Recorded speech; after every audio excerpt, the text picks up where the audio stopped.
Seigneur Jésus, quatrième jour de ce séminaire sur la délivrance. Oh, le Seigneur Jésus-Christ, par son esprit et surtout à la lumière de la parole, lui-même nous conduit à bon port. Bien-aimés, je voudrais, sans ne plus tarder, que nous rendons des actions de grâce à notre Père pour cette autre journée. Nous sommes à mercredi 23 février 2023, un jour que le Père a mis à part, et le quatrième jour de ce séminaire, le chiffre 4 fait référence à la fin de l'épreuve. Donc, quelles que soient les épreuves par lesquelles tu traverses, nous sommes en train de parler de la délivrance. Je vous dis, la délivrance n'est pas seulement très au démon, mais la délivrance a beaucoup plus trait à la connaissance de la vérité. Tu connaîtras la vérité t'affranchira. Donc, bien aimé, là où tu me suis maintenant, commence à élever la voix, élève la voix, élève la voix. Cet après-midi, nous sommes à la clinique nous sommes à la clinique de la délivrance et nous avons pour médecin le Seigneur Jésus-Christ. Oui, nous avons pour médecin le Seigneur Jésus-Christ. C'est la raison pour laquelle j'ai le testocop. Lorsque tu es malade, tu vas chez le médecin, il prend son testocop pour t'ausculter. Alors, qu'est-ce qu'il fait? Il met ça dans ses oreilles et il met ça au niveau de ton cœur. Il dit inspire, respire, inspire, respire. Qu'est-ce qu'il recherche? Il recherche à savoir d'où est le mal pour savoir quoi te prescrire. Donc nous sommes à la clinique du Seigneur Jésus-Christ. À tout honneur, comment on le dit encore en français, à tout Seigneur, tout honneur. Donc nous voulons une fois encore de plus honorer le docteur King Coco. Alors c'est par son canal que Dieu nous connecte à vous, c'est par sa chaîne de télévision King TV que Dieu vous annonce sa bonne nouvelle. Alors là où tu es maintenant, tends tes mains vers ton écran. Nous sommes à 21h, nous sommes déjà à 21h, 21h2 minutes. Tends tes mains sur ton écran. Nous allons prier encore pour le docteur King Coco. Père, nous te présentons ton serviteur. En ce quatrième jour de ce séminaire sur la délivrance, mon Dieu, tu l'as suscité afin qu'il soit une source de bénédiction. Et c'est toi qui l'inspires ces thèmes. La semaine dernière, nous avons parlé de ton amour. Et cette semaine, nous sommes en train de parler de la délivrance. Oh Père, bénis sa vie. Bénis son ministère. Bénis tous ses projets cette année 2023. Quels que soient les désirs, les attentes de son cœur. Papa, que ce mois de février ne se termine pas, mars n'arrive pas et qu'il témoigne ta fidélité, ta bonté au nom du Seigneur Jésus-Christ. Docteur Kinkoko, Zambe Apambola Nayo, Zambe Apambo ministère Nayo, Zambe Apambo projet Nayo na 2023, Zambe Apambola Bino Nayo, Zambe Apambola, in the name of Jesus. In the name of Jesus. Je ressens une forte tension parce que nous sommes à la clinique de la délivrance. Alors, ça ne peut tarder, bien aimé, prends de quoi écrire. Nous sommes à la clinique. Nous sommes à la clinique. Prends de quoi écrire. Tu vas mettre la date d'aujourd'hui. La date d'aujourd'hui, nous sommes le 23 2 2023. Regarde la date. 23 2 2023. C'est grave. Hier, bien aimé, par la grâce de Dieu, nous avons parlé de l'apôtre Paul. L'apôtre Paul nous a révélé une loi. Il a pas de la loi,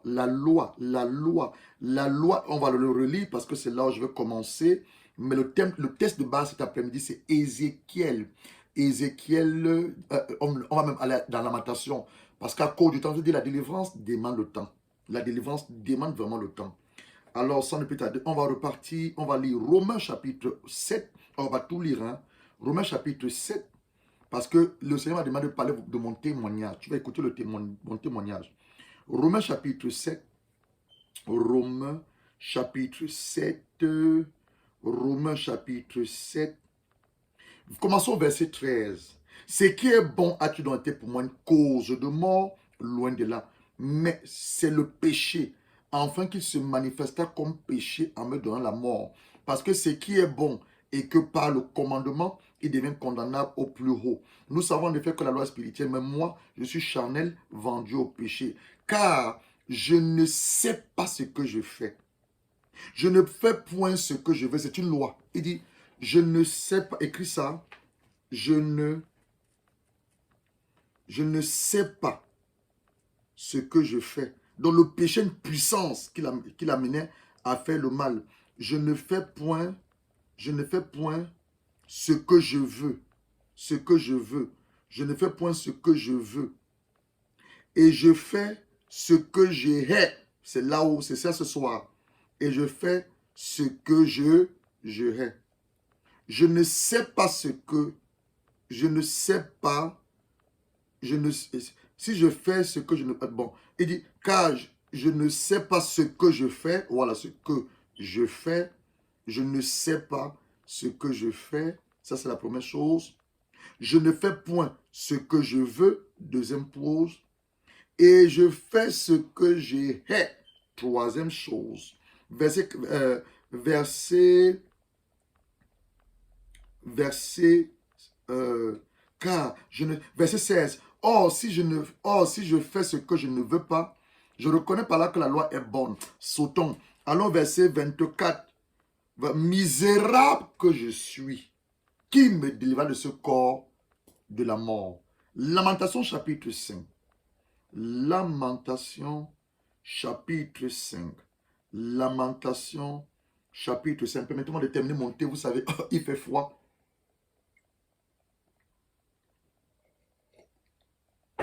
Lamentation, merci.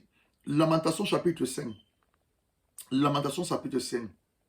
Nous allons lire au verset, premier verset jusqu'au verset 7. Souviens-toi, Éternel, de ce qui nous est arrivé. Regarde, voici notre propre.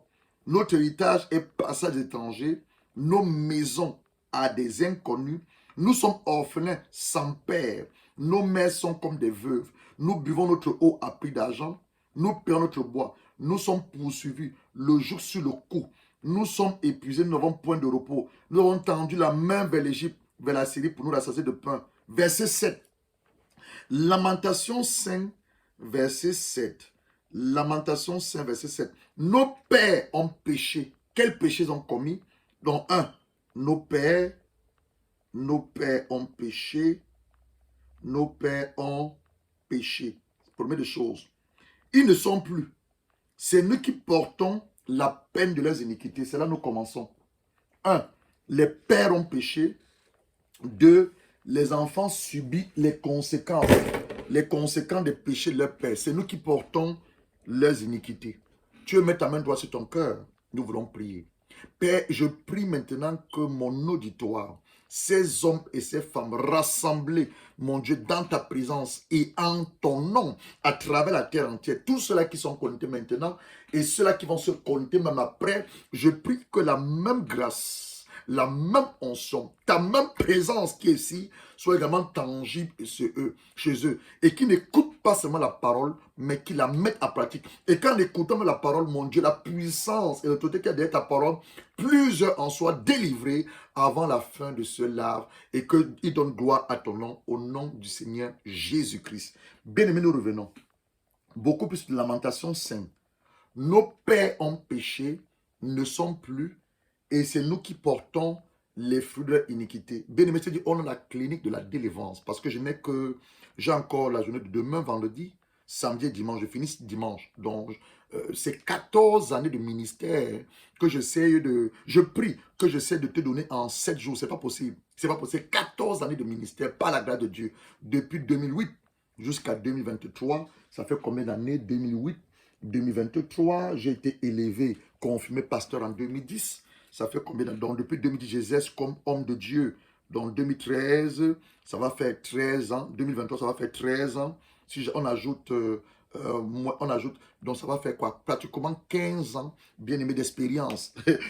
En 15 ans, tu ne peux pas l'avoir en 7 jours. En 7 jours, ce n'est pas possible. Clinique, mais clinique de la délivrance. Il dit, nos pères, quel est le nom de ton père? Mon père, c'est Nucha Victor. Nucha Victor. Il est colonel en retraite. Ma mère est décédée. Maman, feu Moulé Mambela. Moulé Mambela. Moulé Mambela. Mon père, mon grand-père était militaire. Mon grand-père était militaire. Papa Fotso Jean. Du côté maternel, ma mère vient d'une chefferie. Je ne connais pas les activités de ses pères, mais elle vient d'une chefferie. C'était des gens très très riches. D'une chefferie à Akwa, au Cameroun. Alors, quand je suis né le 7 décembre.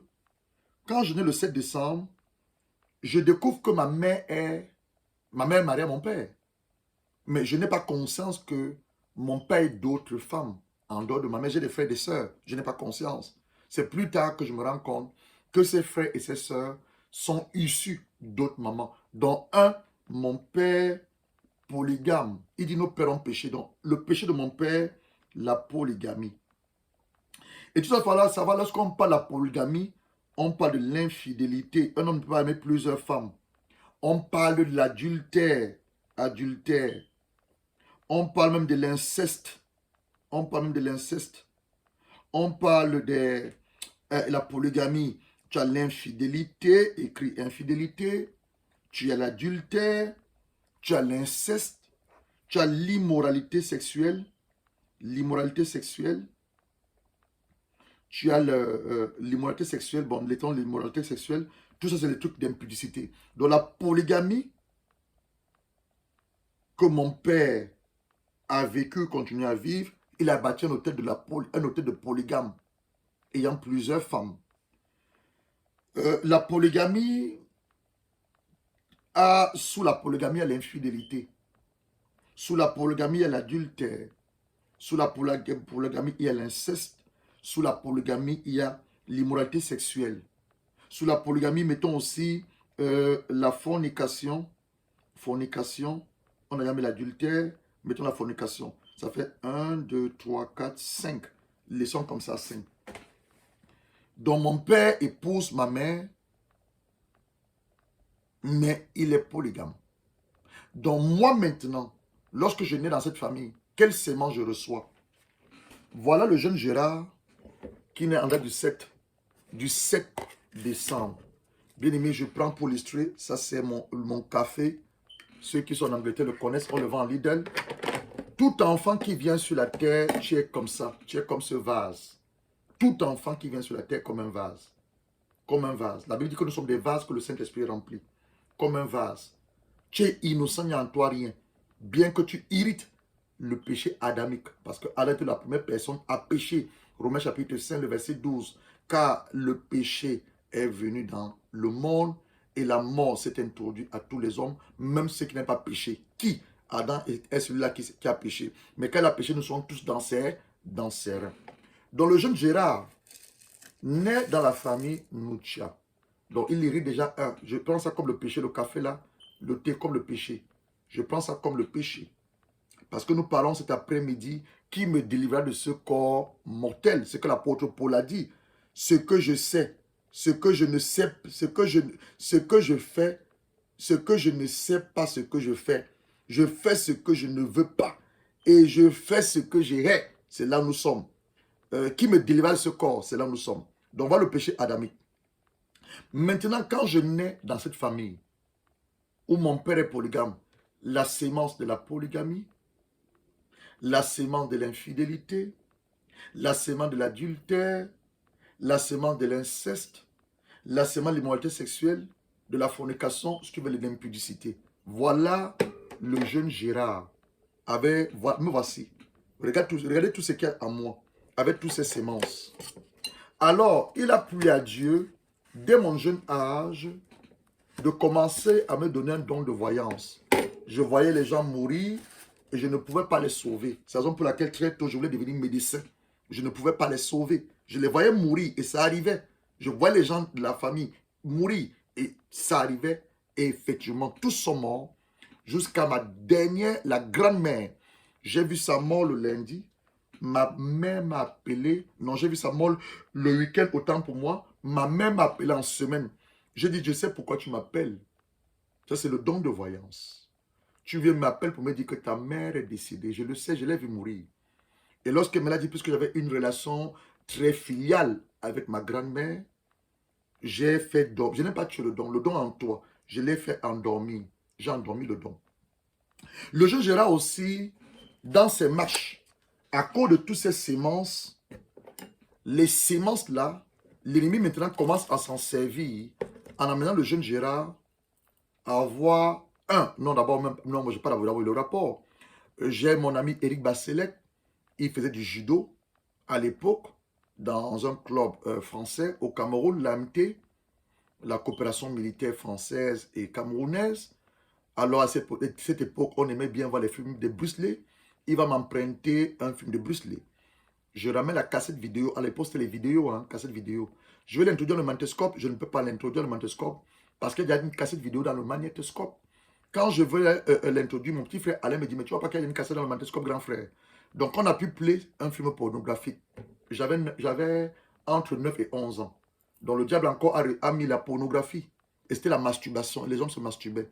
J'ai chassé Alain dans ta chambre. Mais moi-même, au d'arrêter, j'ai continué à regarder ce film pornographique. C'était la masturbation. Les hommes se masturbaient. Donc, la masturbation, je suis tombé et j'avais quel âge? Entre 9 et 11 ans. Donc, qu'est-ce que l'ennemi faisait? Il était en train de détruire mes fondements, mes fondations. Après que je sois né dans cette famille, il détruisait mes fondations. Ça ne s'est pas arrêté là. Je n'ai pas aimé la masturbation. Je me suis masturbé, oui. Mais j'ai pris des... C'était dégoûtant. Dégoûtant. Dégoûtant. Il ne s'est pas arrêté là. Une cousine est venue du village en vacances.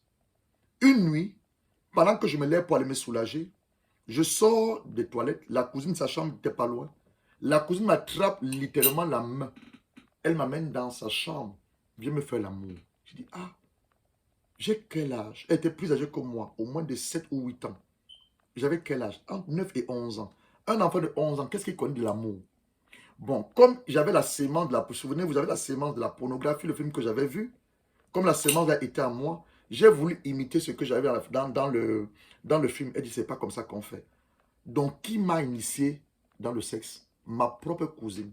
Tu vois l'inceste? C'est venu d'où? C'est venu l'hôtel que mon père a bâti, la polygamie. Ça, c'est l'inceste. Parce que c'est ma cousine. Elle m'a donc enseigné comment on fait l'amour à une femme. Ma cousine. Donc, mon premier rapport était un rapport incestueux avec ma cousine. Le jeune Gérard, après ce rapport incestueux, il a découvert le sexe à l'âge qu'il ne devait pas découvrir. Souvenez-vous de Genèse chapitre 3. Lorsque le serpent, l'animal le plus rusé, a parlé à Ève, Ève elle était séduite. Voilà, le jeune Gérard, donc, ce n'est pas une sémence de séduction, mais c'est une sémence incestueuse venant des origines de mon père et de ma mère. Donc, ayant découvert, ayant appris l'acte sexuel par ma propre cousine, à cet âge, je crois que j'étais en train de 6e ou 5e. Je continue mes marches. Je continue mes marches. Moi aussi, j'ai fait aussi mes bêtises. Hein. Je fais aussi mes bêtises. Je suis avec les filles. Je suis avec les filles. Je suis avec les filles. Je couche avec les filles. Je couche avec les filles. Je couche avec les filles. Je couche avec les filles. Je couche avec les filles. Jusqu'à ce que 2006, le Seigneur Jésus-Christ, ça j'appelle la réclamation divine. Parce que vendredi, on va prier. Demain, on va fermer les portes par lesquelles il est passé. Moi, c'était d'abord 1, la porte familiale. 2, le film pornographique. 3, la cousine et moi-même. Demain, on va fermer toutes les portes. Vendredi, demain c'est vendredi. Samedi, on va prier contre les réclamations sanguines. Maintenant, la réclamation divine. Puisque Dieu a besoin de moi pour son service. Jésus-Christ, en 2006, il entre dans ma chambre. Gérard, laisse tout ce que tu fais. Tu ne seras pas source de bénédiction. Et même avant même qu'il n'entre, je vivais avec une fille à la maison, mais je n'étais plus satisfait sexuellement. J'avais une soif. Je comprenais que la vie d'impudicité que je vivais n'était pas celle à laquelle j'étais appelé. Je ne sais pas à qui je m'adresse. Tu es là, tu m'écoutes. Tu écoutes mon témoignage et tu dis, l'homme de Dieu, c'est de ma vie que tu parles. Oui, tu dois le savoir. Dieu aime le péché, mais n'aime pas le péché. Il est saint. On va arriver là. De la réclamation divine, parce que les réclamations sataniques et les réclamations divines. La réclamation divine commence à me chercher. Je commence à souffler la soif, mais je ne dis pas à la fille, je soupire intérieurement. Cette vie, ce n'est pas la vie à laquelle j'ai été appelé. Ce n'est pas la vie à laquelle j'ai été appelé. Ce n'est pas la vie à laquelle j'ai été appelé. Toi aussi, tu n'as pas été appelé à ce genre de vie. Donc Jésus entre dans ma chambre. Il m'appelle, vous connaissez la suite, je l'ai dit un peu lundi. 2007, je m'en vais en France voir ma cousine pendant que je joue le CD Kenny Bolton, track numéro 8. Jésus me parle dans mon oreille. Gérard, ce sera difficile de me résister. Je reviens en Angleterre, je remets l'appartement, je remets la voiture, je me sépare la fille, je m'en vais chercher le Jésus. Pendant que je vais chercher le Jésus, j'avais encore notre sémence dans mon cœur. Parce qu'avant de partir du Cameroun, j'ai assisté à une altercation entre mon père et ma mère. Mon père avait violenté ma mère. Ok? Il avait violenté ma mère. J'étais meurtri dans mon cœur. Je ne parlais pas à mon père. Le Seigneur Jésus, j'étais à genoux. Il me parlait à 3 heures. Qui est cet homme dans la vision? J'ai dit, c'est le colonel Nucha. C'est comme ça qu'on l'appelle. Qui est cet homme? J'ai dit, c'est le colonel. Il me dit, non, non, non. Quand j'ai réussi à dire, c'est mon père, il dit, tu as bien dit. Je l'ai choisi. Donc Dieu choisit nos parents. Il choisit la famille à laquelle nous allons naître. Il choisit la nation à laquelle nous allons naître. Il nous donne maintenant le choix de choisir nos maris ou une femme d'accepter le choix d'un homme. Je reprends. Dieu choisit nos parents. Ton père et ta mère, c'est Dieu qui les a choisis pour que tu naisses dans cette famille. Il choisit ta famille. Il choisit tes frères et tes sœurs. Il choisit la couleur de ta peau. Il choisit le pays dans lequel tu nais. Ouais, c'est Dieu qui le fait. Alors, j'appelle mon père, nous pleurons au téléphone. Papa, je t'ai pardonné, il m'a pardonné aussi. Et là maintenant, je dis, je peux maintenant commencer à travailler avec toi. Nous sommes en 2000, on va dire en 2008. Je rencontre l'homme de Dieu, le pasteur Jean James. On commence les enseignements sur la délivrance. On commence les enseignements sur les hôtels. On a beaucoup parlé des hôtels à Londres. On était les premières personnes à parler des hôtels en télévision. On se moquait de nous. On dit, voilà les deux guignols là, les deux cabonais, parce que lui, il prêchait et moi, je lisais la Bible. Alors, j'essaie de raccourcir le témoin pour que ça soit pas long. La parole, Jean 8, verset 32. Vous connaissez la parole symbolisée par l'eau. Vous connaissez la parole et la parole vous rendra libre, vous affranchira. Le jeune Gérard, il est en train de militer dans le Seigneur. Il est diacre, d'abord serviteur, parce que là-bas, c'est des serviteurs. Je suis serviteur. Je monte à diacre. Je continue à ancien. J'ai eu une rapide ascension. En 2010, je suis élevé pasteur assistant. 2011, je suis confirmé pasteur. Voilà ce que l'onction fait. Vous devez savoir, le Saint-Esprit est une personne. Le Saint-Esprit, c'est une puissance. C'est là que je parle de l'onction, le revêtement de puissance. Voilà ce que ça fait. L'onction soit, non pas soit. L'onction va révéler tout ce qui est en toi. Regardez bien. L'onction révèle tout ce qui est en toi. Donc, je loue le Seigneur. Je l'adore. Je prêchais même déjà. Mais j'avais ça en moi. C'est comme ça que vous trouvez des chrétiens, on appelle les chrétiens charnels. Un homme de Dieu qui bat sur sa femme, c'est quoi la sémence qui est en lui? Un homme de Dieu qui est impudique, c'est quoi la sémence qui est en lui? Un homme de Dieu qui aime l'amour de l'argent, la sémence qui est en lui. Bon, la grâce que moi j'ai eue, chez nous, mon père ne boit pas, ne fume pas, ma mère, même chose, mais la sémence d'impudicité est tellement poussée dans ma famille. Alors, je continue sur les enseignements. Oui, c'est à partir de 2010. Quand l'on a commencé à amplifier les mauvaises sémences qui étaient en mode impudicité, chaque nuit, quand je vais dormir, j'ai les couches de nuit. Pendant que je priais, le Seigneur m'a dit, dis à ces gens, avant de venir à moi, n'avez pas ces attaques. Oui, avant que tu ne viennes au Seigneur, tu ne peux pas avoir les attaques. Tu étais dans le camp du diable, tu étais à sa merci. Non, tu n'étais même pas à sa merci, tu étais son fils. Donc, il ne peut pas t'attaquer. Maintenant que tu as changé de famille, tu as changé de camp, c'est normal qu'il t'attaque. Je le dis. Lorsqu'on part de chez le diable pour Dieu, on devient un ennemi à battre pour le diable. Oui, tu deviens un ennemi à tuer. C'est-à-dire que tous les combats que tu vois là, ce n'est même pas ta personne, c'est ta destinée. Le diable ne combat pas ta personne. Il combat, il a peur de ta destinée. Il a peur des grandes choses que Dieu va faire avec toi. C'est pour ça qu'il te combat. Regarde en même temps ta vie. Tous les combats là, combat de pauvreté, c'est une indication que tu es un homme milliardaire. Combat d'impudicité, c'est une indication que tu es un homme que Dieu va utiliser puissamment pour sortir les autres personnes de l'impudicité. C'est à peu près mon cas. Alors, chaque nuit, j'ai les couches de nuit. Et l'ennemi se servait des sœurs à l'église. Oh, l'Esprit de Dieu me rappelle quelque chose. Mon père, ma mère n'était pas forte. Mais ma mère avait un large bassin. Mon père, un peu comme l'histoire d'Abraham, Abraham aimait Sarah, belle figure. Il a menti que Sarah était sa sœur. Son fils Isaac a aimé Rachel, de belle figure. Menti que Rachel aussi est sa sœur. Dans le mensonge dans la famille. Ça allait jusqu'à la 10e génération. Salomon a aimé Bathsheba, belle de figure. Il a couché avec Bathsheba. Il a fait tuer Uri. Donc bref, ce sont les liens de famille. Ce sont les liens, c'est les mauvais héritages que nous voulons détruire ce soir. Les mauvais héritages, qu'est-ce que tu as hérité de tes parents? Quelle est la sémence qui est en toi? Alors, le jeune Gérard continue ses pas. Donc, mon père aime des femmes brunes avec des lâches derrière. Je me retrouve, moi-même aussi, commencer à aimer des filles brunes avec des lâches derrière. Et je crois que c'est un de mes amis qui a attiré mon attention un jour. Il me dit, mais Gérard, tu te rends pas compte? Bon, on encore le monde, hein, ça c'est encore quand on dans le monde. Tu te rends pas compte? Tu vas toujours vers des filles brunes, avec des larges derrière. Les Africains avaient des larges derrière. C'est une parenthèse. Des larges derrière. Je n'avais pas fait le rapport. Je n'avais pas fait le rapport. Ben, c'est pour ça que nous enseignons. Lorsque nous enseignons, les écailles tombent des yeux. Tu prends conscience que ce que je fais, hey, je suis en train de vivre la vie de ma mère.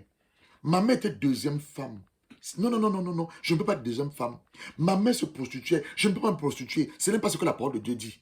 Mon père, non, non, non, non, non, non, non, non. Mon père est un homme violent. Mon père est un alcoolique. Tu retrouves en toi l'alcoolisme. Mon père est un homme qui fume la cigarette. Tu retrouves ça. Ça vient d'où? Ça vient du père. Ça vient des parents. Alors, ça c'était quand j'étais encore le monde. Donc, cet ami, on s'est séparés. Mais qu'est-ce que l'ennemi a fait? L'ennemi s'est arrangé qu'à l'église, où il était assistant, il y avait des sœurs qui avaient des larges derrière. Ah! Chaque nuit, il se sert des visages de ses sœurs pour les introduire dans mes rêves. J'ai les couches de nuit. J'ai crié à Dieu. Je ne sais pas quel jeûne je n'ai pas fait. Déjà, même quand j'étais dans le monde, je faisais le judo. On m'appelait papa régime. J'avais toujours un problème de poids. Parce que moi, j'ai fait la catégorie de moins de 60 kilos. Donc, j'ai toujours entre 59 et 60. Et quand tu montes sur les ballons professionnels, ça te donne exactement 60 ou 60,5. On te recale. Donc, tout le temps, tu es tout le temps en train de courir. On m'appelait papa. Ils savent. Mes anciens occupés de judo savent. On m'appelait papa régime. Donc, depuis même le monde, j'ai déjà fait le régime. Mais le régime, ce n'est pas le jeûne. Hein. Ce n'est pas le jeûne. Le régime, c'est l'abstinence d'eau et de nourriture. Or que le jeûne, il faut mettre la prière. Alors, j'ai jeûné. J'ai crié à Dieu bien-aimé. Je n'ai pas la délivrance. Parce qu'on va parler de... bon, je vais demander au docteur Coco les 30 personnes, les 50 personnes qui seront prêtes à avoir... on aura 2 jours de conférence sur Zoom, sur mon Zoom. Si vous êtes disponible, je vais vous enseigner des mystères de la délivrance. Comment faire ton auto-délivrance? C'est quoi la cure d'âme? Pourquoi on fait la cure d'âme?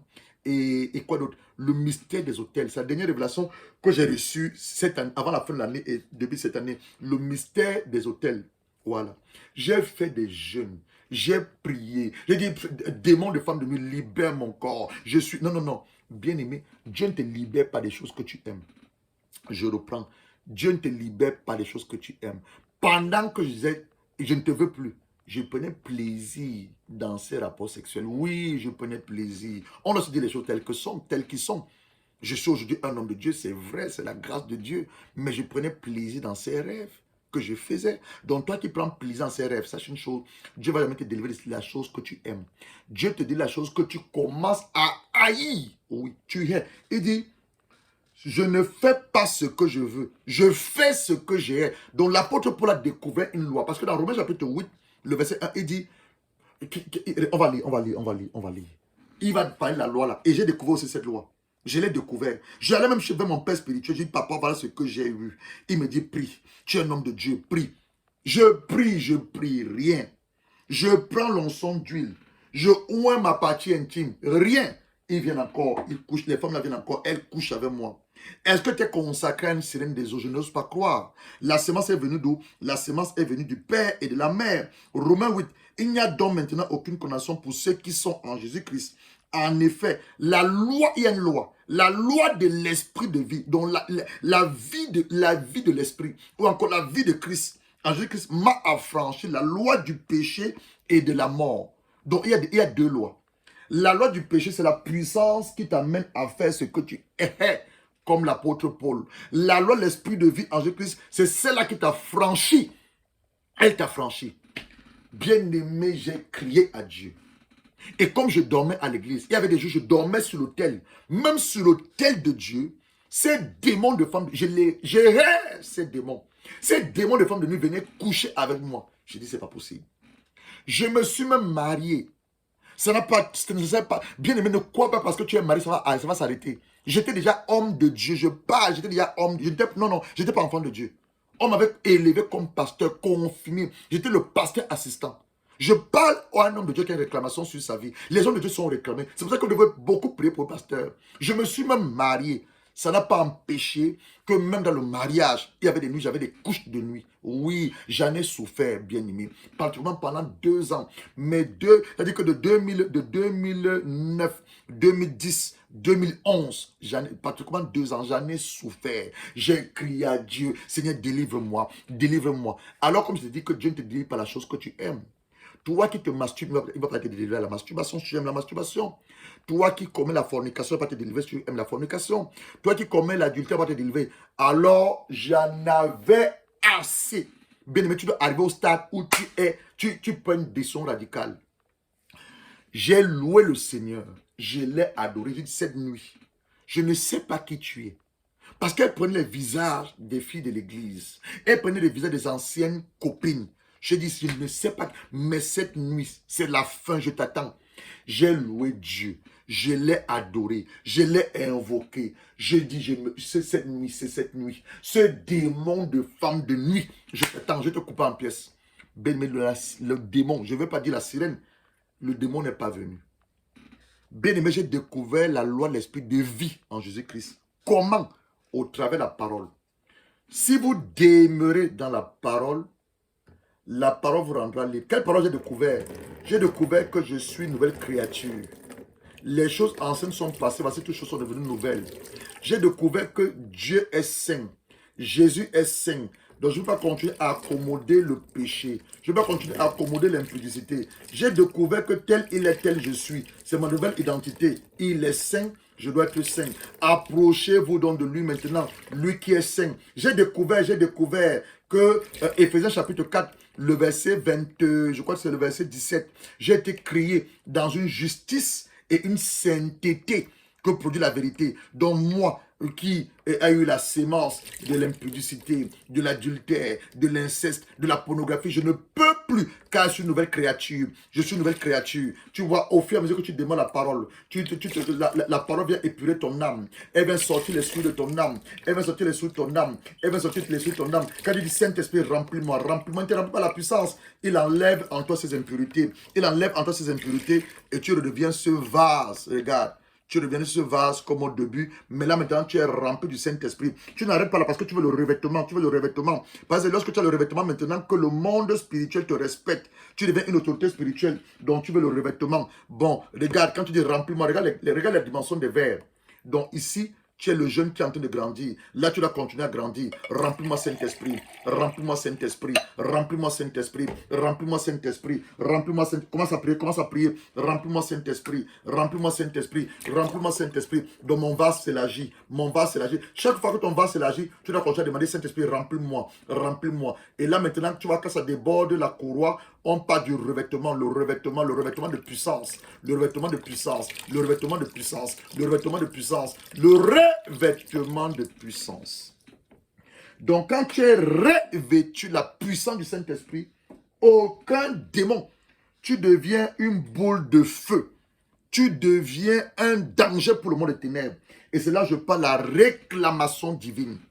Le diable me réclamait de manière satanique à cause des mauvais fondements que mes parents avaient établis, avaient posés, à cause de ce que moi-même aussi j'avais établi comme mauvais fondement. Je te parle ici maintenant de l'héritage familier pour lequel cet après-midi le Seigneur demande de prier. Quel est l'héritage que tu as reçu? Quel est l'héritage? Tu dois l'identifier. Voilà ma feuille. J'ai fait ma feuille. Parce que demain, on va prier pour les... On va fermer les portes. Je ne sais même pas si vous pouvez voir. Demain, on va fermer les portes. Voilà ma feuille. Voilà ma feuille. Demain, on va fermer les portes. Donc, tu dois identifier les semences. Moi, c'était quelle semence? La semence de la polygamie. Je te lis au nom du Seigneur Jésus-Christ. Je te chasse de mes pensées. Je te chasse de mon âme. Parce qu'il viendra, hein. Ne vous oubliez pas. Ne sous-estimez pas le diable, hein. On dit qu'il est comme un lion qui rôde. Qu'est-ce qu'il cherche? Il veut voir, est-ce qu'il y a encore la polygamie en Gérard? Est-ce qu'il y a encore l'infidélité en Gérard? Est-ce qu'en Gérard, il y a encore l'adultère? Est-ce qu'en Gérard, il y a encore la sémence de l'inceste? Est-ce qu'en Gérard, il y a encore l'immoralité sexuelle? Est-ce qu'en Gérard, il y a encore la fornication? Est-ce que Gérard continue à regarder des films pornographiques? J'ai entendu un témoignage, c'est même pas un témoignage, j'ai entendu une histoire il n'y a pas longtemps d'un homme de Dieu qu'on a trouvé dans sa maison.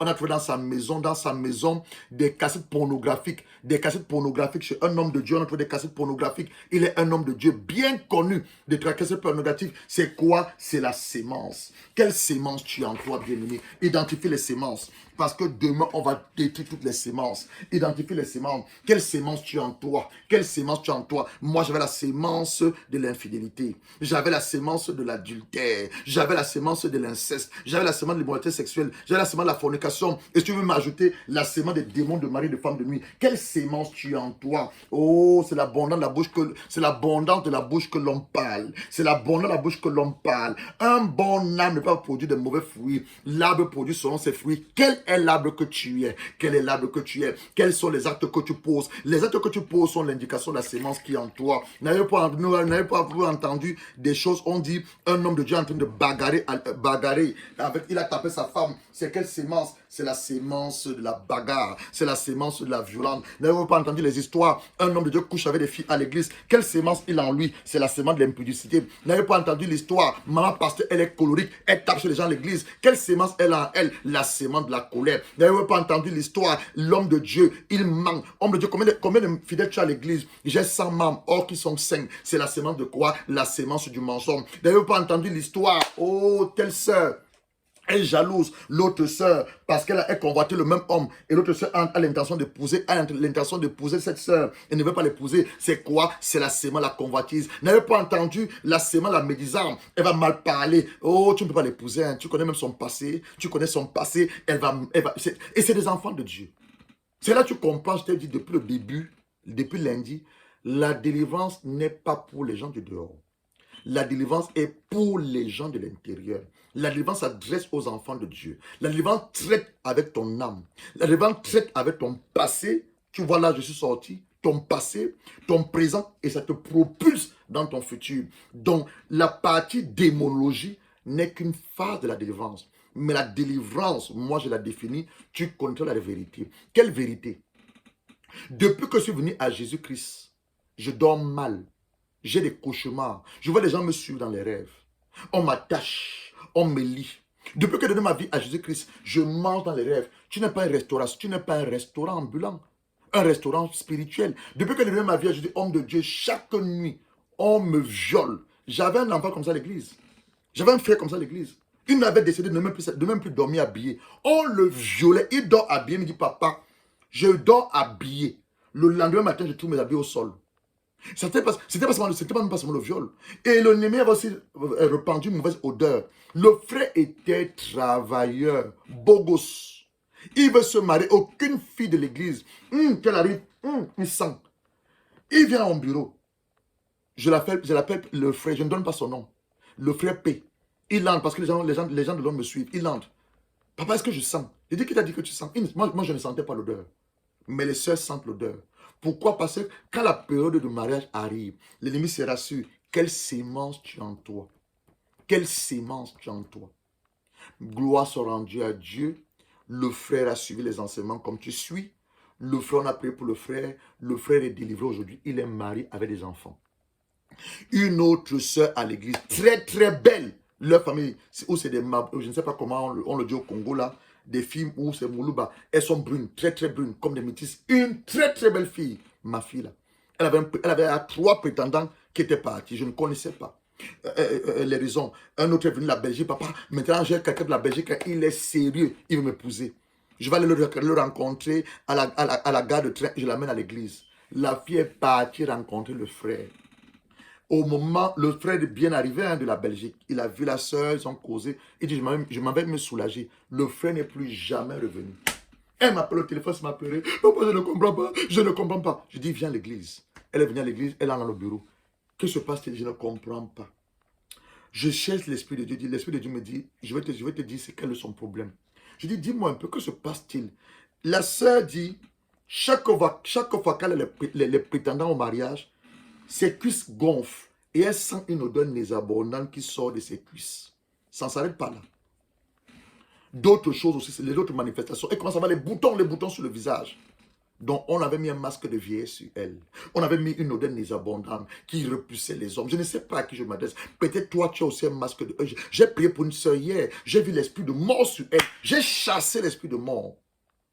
Je ne sais pas à qui je m'adresse. Peut-être toi, tu es aussi là ce soir. Depuis que tu essaies de te marier, on a mis un masque de laideur en toi. Un masque de vieillesse. Les boutons apparaissent. Tu as des odeurs désabondantes. Tu as même plus le citron. Tu t'es lavé les aisselles. Jusque-là, on dit que tu sens. Mon Dieu, ma soeur, c'est un envoûtement satanique et diabolique. Tu dois chercher la délivrance. Tu dois faire ce que j'appelle les bains prophétiques pendant 3 jours. Et tu verras, ces odeurs vont partir. Pendant alors que je dis à la soeur, viens, on va faire ta cuite d'âme. La fille vient pour la cure d'âme. Je cherche le Seigneur comme d'habitude, comme je l'ai cherché. Le Saint-Esprit me dit, demande-lui, avant qu'elle ne parte du Congo, qu'est-ce qu'elle a fait. La sœur me dit, avant de partir du Congo, sa mère l'a amenée chez un gangan. Les Congolais comprennent, les docteurs te disent, praticiens. On a lavé la sœur avec des herbes. Donc, qu'est-ce qu'on a fait? On lui a mis la poisse. On a pris la gloire. On a fait les incisions sur son corps. Donc, et on a parlé. Donc, c'était des incantations. Donc, c'est ça qui faisait en sorte que la sœur, ses cuisses grossissent. Il y a les autres deux ans. Oh, quand j'ai la révélation, tu dois savoir. C'est ça, j'ai dit. La délivrance, c'est l'enseignement. Tu dois enseigner. Et maintenant, l'Esprit de Dieu t'accorde la révélation. Quand il dit, oh, ma soeur, tu es libre. Je dis, ma fille, tu es libre. Nous sommes descendus, on a invoqué le Seigneur. Il dit que tout ce qu'on a fait sur toi avant ton départ du Congo, maintenant je me tiens comme ton père. Je me tiens sur mon office d'apôtre, de prophète sacrificateur. J'enlève ces odeurs qu'on a mis en toi. Les vêtements de non-mariage, les robes de célibat, les robes de démon. Je déchire ces robes. Je déchire ces robes. Je déchire ces robes. Élève les mains vers le ciel. Reçois ta robe de mariage. La sœur odieux en son mariage. Je ne sais pas à qui je m'adresse. Bien aimé, la délivrance est pour les enfants de Dieu. C'est vrai, les enfants de Dieu peuvent être sous une attaque démoniaque. Les enfants de Dieu peuvent être sous une possession satanique. Moi, qu'est-ce que je fais? Je ne t'ai pas possédé, mais tu es sous des attaques des démons de mari de nuit. Oui, l'enfant de Dieu peut être attaqué. L'influence des démons de mari de nuit. L'enfant de Dieu aussi peut être possédé. On va le voir avec le cas pratique le samedi. Vous allez voir comment Jésus il a eu à délivrer les personnes. Et tu vois, j'avais une réclamation divine sur ma vie, mais ça n'a pas empêché au diable de me donner les couches de mari de nuit. Je ne sais pas à qui je m'adresse. Tu es même un homme de Dieu, tu es même une femme de Dieu, mais tu vis le même ce que je vis là, mon témoignage. Cherche la délivrance. Cherche la délivrance. C'est vrai que je l'ai dit hier ou avant-hier, on peut faire la délivrance soi-même, mais tu as besoin d'être assisté. Et tu dois aussi savoir, la délivrance est progressive. Oui, je parle du processus de la délivrance. Ceux-là qui me connaissent, ils savent, je te mets en jeûne, nous cherchons le Seigneur tous les deux, et tu fais la cure d'âme. J'appelle ça le processus de la délivrance. Quand j'ai prié pour toi, disons le 23, je te donne 3 mois pour faire un suivi. Et comment je me rassure que tu as été délivré? Parce que si on a prié pour les démons de mari, de femme, je ne sais pas pourquoi j'insiste. Il y a des gens qui souffrent de ces choses-là. C'est pourquoi j'insiste dessus. Je sais pourquoi j'insiste sur les démons de mari, de femme, de nuit. Tu es là, tu m'écoutes, tu souffres de cela et tu as honte. Béni, tu as honte, tu n'es même pas encore délivré. Tu n'es même pas encore délivré. Quand le Seigneur t'a délivré, tu peux parler librement de ton témoignage comme je viens de parler de mon témoignage. Librement, parce qu'il m'a délivré pour faire de moi un libérateur des personnes et des personnes qui en souffrent. Donc tu en souffres, n'es pas honte. Appelle Dr Coco plus tard. Tu dis Dr Coco, lorsque l'homme de Dieu parlait de son témoignage, on aurait dit que c'est ma vie. Depuis que j'ai fait mes efforts, j'ai crié à Dieu. Ces maris de nuit viennent coucher avec moi. Ces femmes de nuit, elles viennent. Bien aimé, on va devoir faire ta délivrance. C'est pour ça que nous sommes là. C'est le séminaire sur la délivrance. C'est le séminaire sur la délivrance. Bien aimé, à cause de la réclamation divine sur ma vie, il a plu à Dieu. Parce que tout n'est pas la grâce et pas le moins la foi. Il a plu à Dieu. La nuit là où j'ai crié, je suis fatigué. Tant que tu ne pousses pas le cri, tant que les enfants d'Israël étaient en Égypte, on les abusait, ils ne poussaient pas le cri, Dieu n'allait jamais intervenir. Tu dois le savoir. Dieu n'allait jamais intervenir. Dieu ne te délivre pas la chose que tu aimes. Tant que tu aimes ce petit péché, les gens appellent ça péché mignon, tu aimes te masturber, il ne te délivrera pas.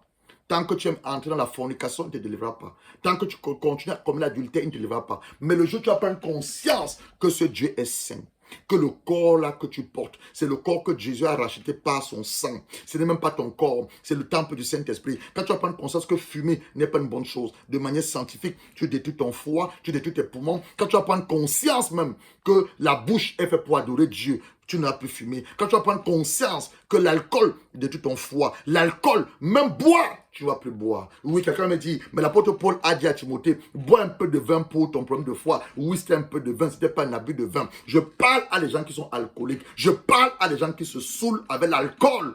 Bien-aimé, arrête de boire de l'alcool. Arrête de fumer. Arrête de masturber. Ce n'est pas une vie qui plaît à Dieu. Et tu es enfant de Dieu. Il y a même des hommes de Dieu qui montent sur l'autel de Dieu, qui annoncent la bonne nouvelle, mais ils sont des impudiques. Si tu peux savoir que l'homme de Dieu là est sorti de la chambre, on dit qu'on ne peut que donner ce qu'on a. Et voilà les hommes de Dieu, vous allez donner votre tête. Papa prie pour moi, papa prie pour moi. Vous appelez tout le monde papa, papa. Non, je n'appelle pas tout le monde papa. Je suis en train d'enseigner à l'église ces jours-ci la loi de la filiation, la paternité spirituelle. C'est ça que j'enseigne à l'église. Écoutez, on n'appelle pas tout le monde père. Dans le royaume de Dieu dans lequel nous sommes, les hommes de Dieu, que Dieu a donné la délégation d'autorité d'agir à son nom, nous engendrons des destinées, nous engendrons des vies. Ce n'est pas tout le monde que tu appelles père. Les gens sont là, ils courent après tous les hommes de Dieu. Parce que tel homme de Dieu a une renommée, tel homme de Dieu a une grande église. Bien aimé, Dieu peut passer par n'importe qui pour faire ta délivrance. Même petit enfant, il peut seulement te révéler, maman, ton problème d'enfantement là, voilà ce que tu peux prendre. Oui, le Saint-Esprit le fait. Une sœur avait un problème d'estomac, l'Esprit de Dieu lui a rendu ministère, va boire du lait. Elle buvait du lait pendant 3 jours.